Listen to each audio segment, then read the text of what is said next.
This is my first time in jail, and things are rough. The knives here are often homemade, about 6 inches long, made from materials like the steel walls. It's violent. Stabbings happen at least once a week. In fact, just last October, an inmate was charged in a murder-for-hire plot that led to the death of a 28-year-old woman outside a New York City nightclub. The inmate used a contraband cell phone to plan everything from behind bars. So anything can happen in here. Recently, investigators launched a large operation to clean up a troubled federal jail in New York City. They seized illegal drugs, homemade weapons, and electronic devices. The operation wasn't related to Diddy, but was aimed at improving safety for both staff and inmates. It was part of a bigger security initiative, not in response to any specific threat, however. The situation remains dangerous. One woman, who lost her husband to violence at a U.S. detention center, warned Diddy not to trust anyone and to avoid keeping to himself. In an interview, Ashley Cordo described the prison as filthy, with rats everywhere. Her late husband used to complain about how disgusting the place was. She said no one should have to live like that. She even suggested that Diddy should try to transfer to another prison. That prison is no good, she said. If so many people are complaining, it says something. Diddy's lawyers have been struggling to get him out. They requested a transfer to a New Jersey prison, citing the unsafe conditions at the Metropolitan Detention Center. They argued that the conditions there are not suitable for pretrial detention, especially after multiple deaths, including a recent one just this summer. Despite the request, the Bureau of Prisons denied the transfer. It's clear why Diddy might be paranoid. He's in the same jail that held infamous figures like R.F. Kelly, Ghislaine Maxwell, and Jeffrey Epstein. Legal experts have already pointed out the similarities between his case and Epstein's. Prosecutors in both of these cases have said that the defendants were obsessed and that they used their wealth and their power, resources, network to satisfy these desires, and more specifically, an anonymous Homeland Security agent who took part in the raids on Diddy's mansions claimed that Diddy is just as dangerous as Jeffrey Epstein. Here's where things get worrying for Diddy. Epstein was found dead in his jail cell on August 10, 2019. While reports say he took his own life, over the years, fans and investigators have uncovered clues that suggest otherwise. It's more than just speculation, as Epstein had ties to many powerful people, and if he had exposed any of them, it would have caused massive problems. It's no surprise that there were many who would have wanted him silenced. This situation is eerily similar to Diddy's, and even Freddie P has admitted it. It all started with rumors, small whispers that soon grew into serious allegations, leaving everyone shocked. Diddy, a name associated with power, success, and the world of entertainment, suddenly found himself at the center of a scandal. We're talking about poisoning conspiracies, FBI involvement, and a prison meltdown that left people wondering what's really going on. In his interview with The Art of Dialogue, Freddie P discussed how influential Diddy is in the industry, adding to the growing sense of unease surrounding the situation. Their fans know what they're doing. They grabbing the big dog. When you sit at the table and you got this white person, this white person, this white person, this white person, it's gonna be 2 rich white people, and it's gonna be Diddy as they right-hand man, and they probably got another right-hand man over there. That's how I feel the table goes. Now, fans think that Freddie was trying to hint at a deeper narrative at play here, like how when a powerful person like Diddy ends up behind bars, they become easy targets for their enemies. One person commented, "Damn, Freddie said something that went over your heads. Puffy was the bridge for hip-hop and Hollywood. So that makes Puff the biggest gatekeeper on the hip-hop black side. Yeah, they changing the regime, somebody taking Puff's spot, they don't want him there no more. And so life behind bars isn't exactly a walk in the park for Diddy. Heck, he was placed on protection watch during his initial..." Fans believe Freddie may be hinting at something bigger going on, suggesting that when someone as powerful as Diddy ends up in jail, they become an easy target for their enemies. One fan pointed out, "Damn, Freddie said something that went over your heads." Puffy was the bridge between hip-hop and Hollywood, making him the biggest gatekeeper in the black side of the industry.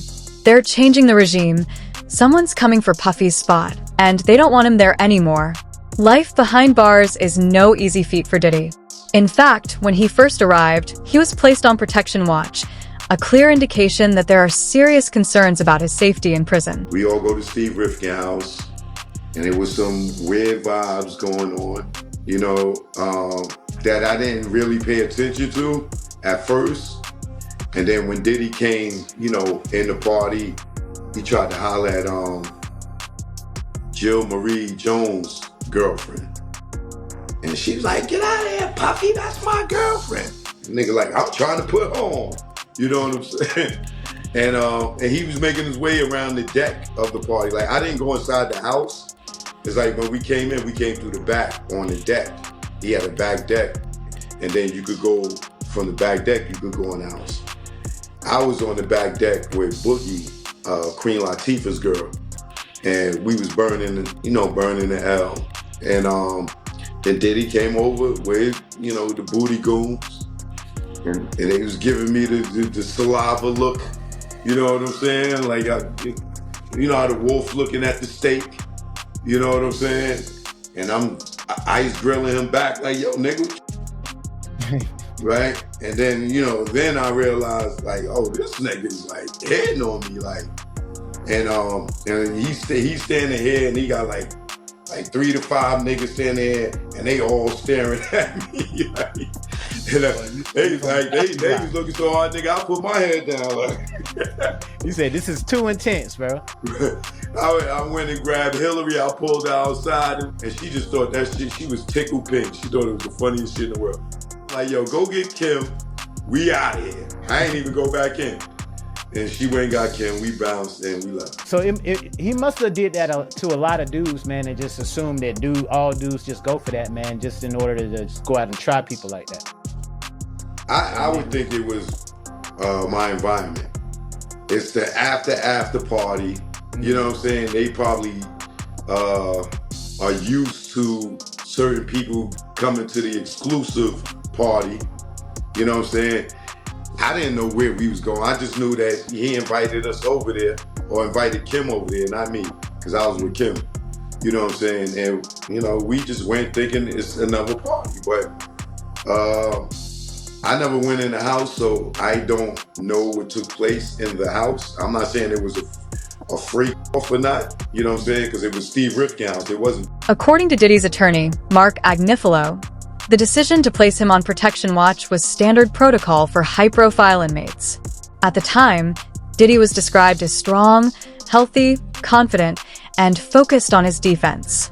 However, let's be honest, prison life is never easy, especially for someone like Diddy.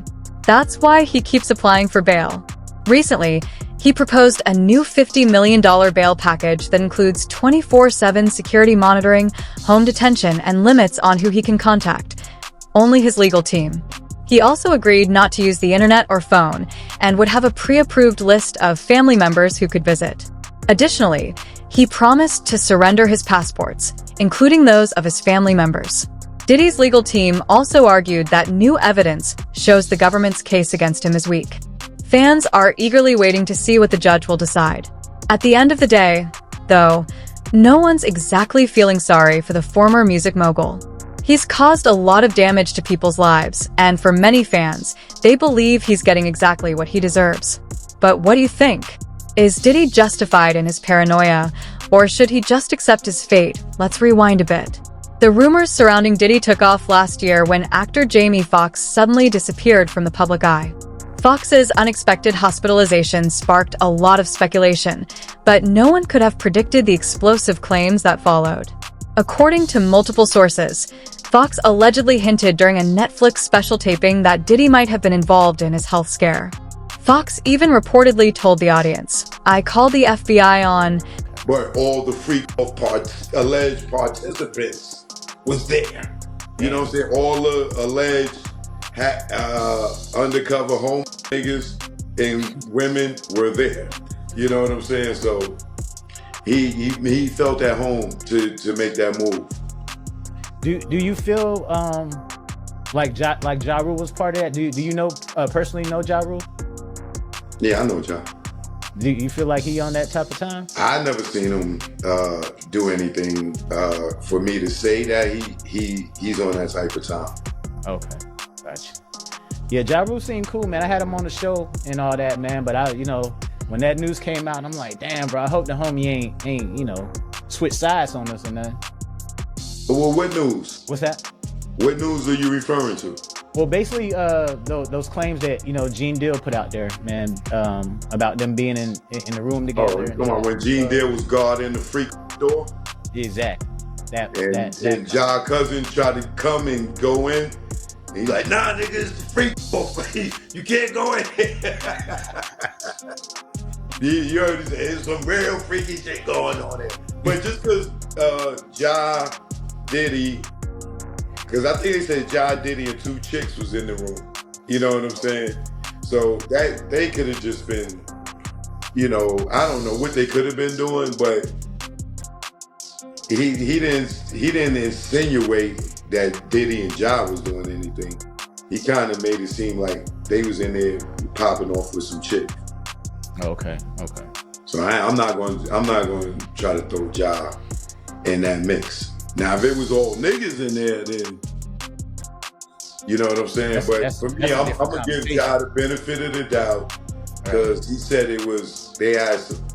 I think he named who was in there. But I just can't remember. But I know it was like 2 women. It wasn't a bunch of dudes. Like the part that's a lot of people are leaving out, that it was 2 women in there. It wasn't just them 2 in there, Yeah. Strange things. You mentioned in one of your interviews that you feel like your career was kind of hindered because you didn't give in to zesty activities. That's a fact. Were you being pressured by like higher ups to kind of do weird things, or why do you feel that way? Now, think about that for a second. This wasn't just a casual jab. Jamie Foxx, a beloved actor, comedian, and musician, was accusing one of the biggest moguls in hip-hop of trying to poison him. The audience was stunned. Was Foxx joking, or was he serious? Eyewitnesses couldn't agree on his tone. One source said his delivery sounded like a punchline, while another insisted he was dead serious. The room was filled with confusion, and Diddy's team quickly brushed off the claims, calling them baseless. Many of you know our law firm has been at the forefront of some of the most important litigation in the United States. We like the tough cases. We thrive in the complicated cases. Conduct we will describe today occurred over more than 20 years, and we're going to follow this evidence wherever it takes us. We will find the silent accomplices. We will expose the enablers who enable this conduct behind closed doors. We will pursue this matter, no matter who the evidence implicates. The entertainment industry is cooked. Can you imagine how many other famous people and big executives are probably involved in this? These brave victims who have stepped forward deserve nothing less. The biggest secret in the entertainment industry that really wasn't a secret at all has finally been revealed. The wall of silence has now been broken, and victims are coming forward. Our team has had at this point more than 3,285 individuals contact us, people claiming to have been victimized by Sean Combs. We now represent 120 individuals who intend to bring civil claims in civil court against Sean Diddy Combs. So they said they vetted. That's what it cut out right there, but they were vetted. 120 people. Claims against many other individuals and entities that we will name as defendants as we file these individual cases. We also intend to make these individuals available to the authorities, specifically to the FBI. And you should also know a few of them have already been spoken to by the FBI. That being said, as stated, we are vetting every call that we receive. We have had to turn away some. For each, we ask for corroboration. For each, we ask for the identity of witnesses. We also have collected pictures, videos, texts. We check venues. We check dates. We want to corroborate that the claims being made have legitimacy and merit. We have on staff now a former detective from the Major Offenders Unit of Houston Police Department who is helping us vet each claim. We're using our common sense. We're being stringent because, as I said, these are not easy cases. They're very tough. The process is hard, and in some cases, the process is very lengthy. These cases are hard to prove. Many times, it's the victim's word against the alleged perpetrator. Each of these victims will no doubt be publicly attacked by the alleged perpetrators, and in some cases, the general public. The feckless and cowardly keyboard warriors love to attack. We know what we're up against. Wait, is there anyone in support of Diddy? Is that a thing? Does Diddy actually have diehard fans that aren't like shitting on him right now? I've literally never seen a single one. Everyone's just like, yeah, this guy's psycho. As I said, our law firms have been retained by 120 individuals at this point to pursue cases in civil court against Sean Diddy Combs. It is evenly divided between males and females. There are 60 males and 60 females who have joined us to pursue these claims as plaintiffs. In this group, 62% identify as African American, 30% are white, and the remainder Hispanic or Asian. The victims are from more than 25 states. The majority are from California, New York, Georgia, and Florida. This guy's menace. I don't want to focus on the ages of these victims. When we talk about the ages of the victims when the conduct occurred, it's shocking. Our youngest victim at the time of the occurrence was 9 years old.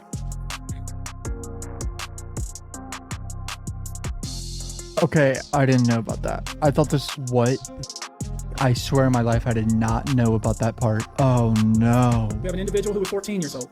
We have one who was 15. 25 of the 120 individuals who are plaintiffs in these cases were minors at the time of the acts complained of. This guy is a... The rumors didn't stop there.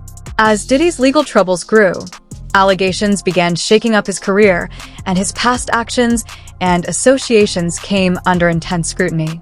One particularly vocal security guard, Big Homie CC, claimed that Fox confided in him about being poisoned by Diddy. He stood by his story in interviews, saying that Fox's FBI report wasn't just a rumor, it was real. The authorities were serious, showing up at Diddy's properties heavily armed, searching like they were on a treasure hunt. Armored vehicles patrolled the streets, and they were authorized to seize anything that could pose trouble: papers, phones, laptops, you name it. Considering Cassie's claims about being forced into making videos, who knows what they might uncover? This all ties into a larger investigation led by the U.S. Attorney for the Southern District of New York, with Homeland Security carrying out the operation. While Diddy himself wasn't home, his sons, Justin and Christian, found themselves caught up in the action, getting handcuffed and held outside the properties. But it doesn't end there. Enter producer Rodney Lil Rod Jones, who dropped a bombshell of his own, a massive 75-page lawsuit accusing Diddy of some seriously shady behavior. According to Jones, Diddy had allegedly touched him inappropriately, pressured him into dealing with adult entertainers, and even got involved in illegal substances. Wild, right? Diddy's denying everything, of course. His lawyer called Jones a liar, accusing him of making up a fictional story for an undeserved payday, and insisted they had proof to disprove his claims. They've even tried to share this proof with Jones's lawyer, Tyrone Blackburn, but have been ignored. Diddy's team promised to address these allegations in court. Jones's lawyer didn't back down, though.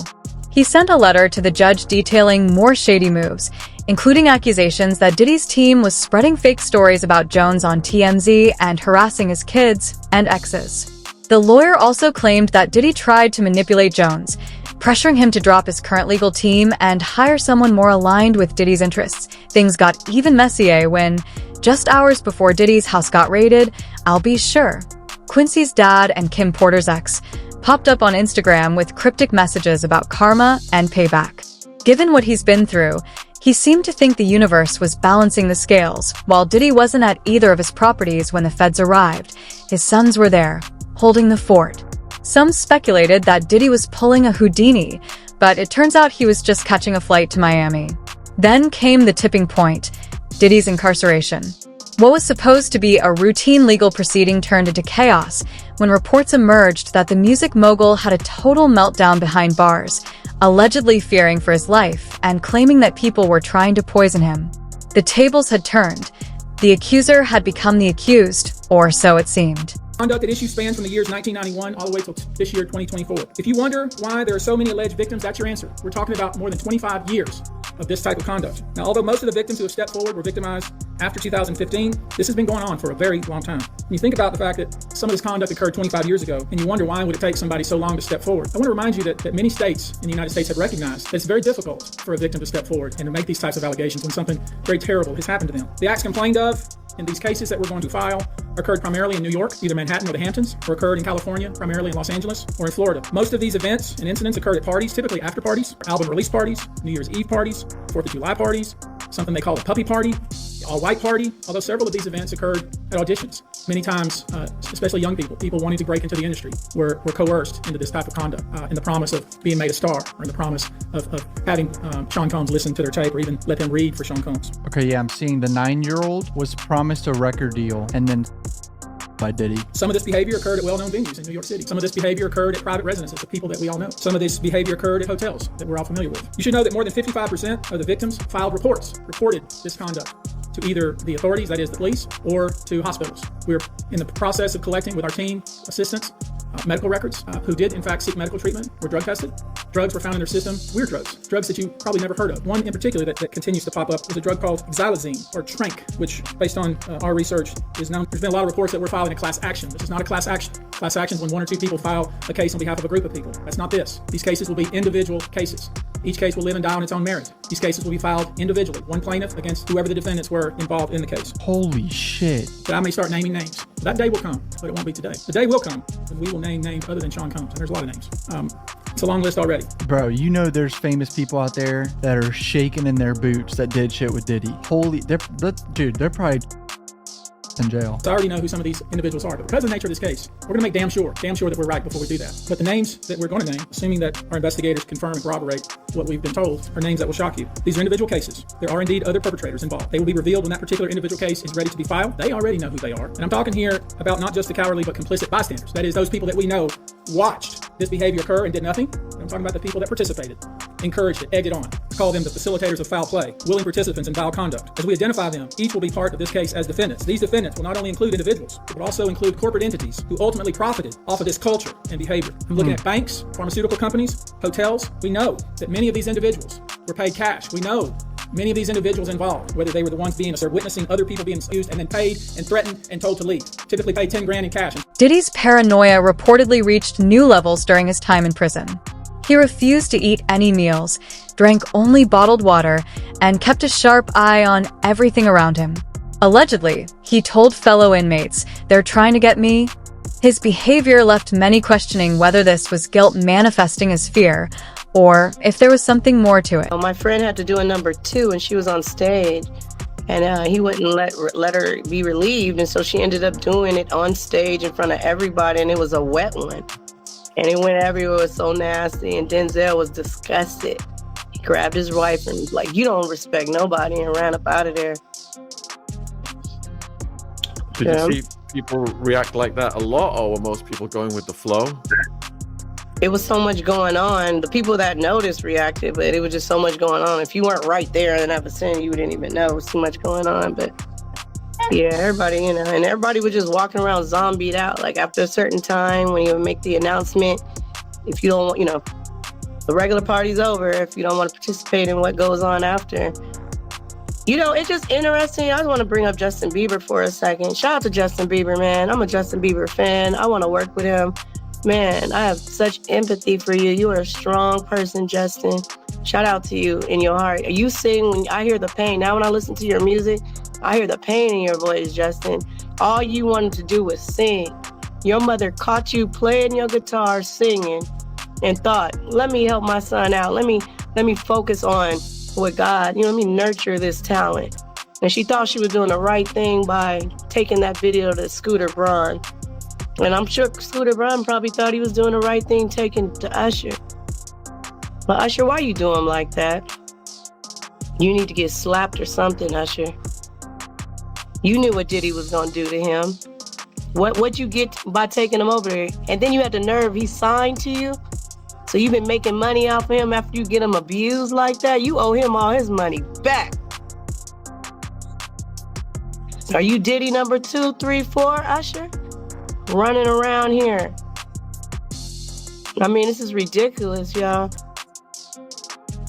Hey, I'm on a live, y'all. Stop calling me when I'm on a live. That's disrespectful. I'm on live. Stop calling me. Jaguar Wright is watching. She's in the chat. Hi, Jaguar. I love you. Oh, I love if I can work with her. She sings so good. Hey, tell Fox to stop calling me. Jaguar Wright is on the... Purple Rain. Purple Rain. Tell him to stop. He keep calling. He called 5 times. I don't even know man, he gonna make me talk mess. Tell him to stop. That's ridiculous. Hey, Jaguar. I just want to say, man, your voice is amazing. Your strength is amazing.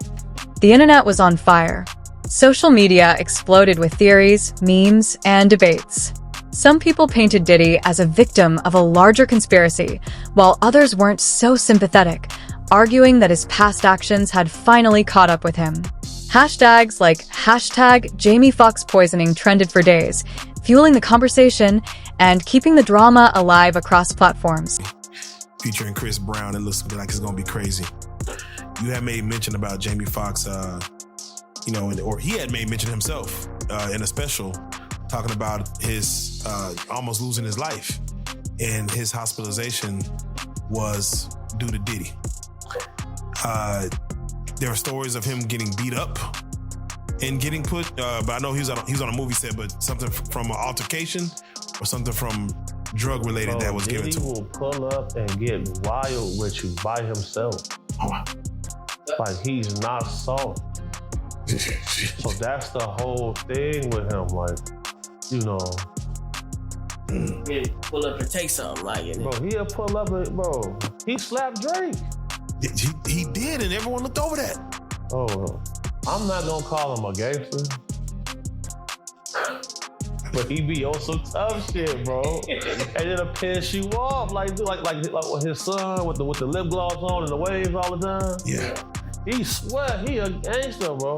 I mean, like, bro, we gotta get crazy with you in here. I mean, anyone who probably do a lot of cocaine will feel all kind of invincible. Will feel all kind of courageous. With money, I believe they'll do a lot outside of normal man, who's rational. and just say, let me post up. But let me get your take on with Jamie Foxx, because mind you, Diddy parties and Jamie Foxx parties were the two black Hollywood elite parties that you would always hear about. That was like, you gotta be there to see it. For him to say that I was hospitalized possibly because of something that happened with Diddy. He thought he was gonna tell. Go. So look, I'ma shout out Big Dugas, my right-hand man, shout out folks. He have a very interesting Jamie Foxx story. I don't know if you know about this or seen it. No. Give us a Cliff Notes. I'm gonna let him come on here and tell that, but I'll say this though. I know he said something about Jamie Foxx in the bathroom. It wasn't Jamie Foxx in the bathroom, it was his party. Okay, it's his party, and then the bathroom situation. Amid all the chaos, Jamie Foxx has stayed tight-lipped. He hasn't directly addressed the poisoning allegations since his Netflix taping, leaving fans to interpret his cryptic comments and piece together whatever details they can. Some believe Foxx is intentionally staying quiet, allowing the justice system to handle the situation, while others think he's just done with the drama altogether. They were in a private area. Allegedly, Mr. Combs made the victim. This is like actually fucking baffling. I thought it was just 100 more allegations. I didn't know that minors were involved in this. This is blowing my mind right now. An individual 15 years old at the time, flown to New York City to attend a party, was drugged, and then taken into a private room, allegedly in the presence of Mr. Combs, where this female individual, minor, was, and then other individuals took turns. Another individual, 26 at the time of the occurrence, was picked up allegedly by Mr. Combs and several other people in a black SUV from the airport, was given one drink in the SUV, and then literally woke up the next day not knowing what had happened, but with pain. I'm speechless. She then went to the hospital. She was missing her underwear and her shoes. Another instance, individual, this time not a minor, was attended a group dinner, allegedly with Sean Combs in Miami. She wasn't drinking because she was, but whatever she drank at the table, apparently, at least according to her, was laced with something. She blacked out and she woke up in the same bed, again allegedly, with Mr. Combs in his mansion in Miami. Her hands were torn and sore. And I could go on. I mean, literally, you're sensing a theme here. It's the same theme, and it all involves some sort of drug. Individual who was 20 years old at the time was asked to attend, just saw her on the street, asked to attend a party in a hotel. She was flattered, went to the party, was given one drink and doesn't remember anything else. Ultimately, went to the hospital where they found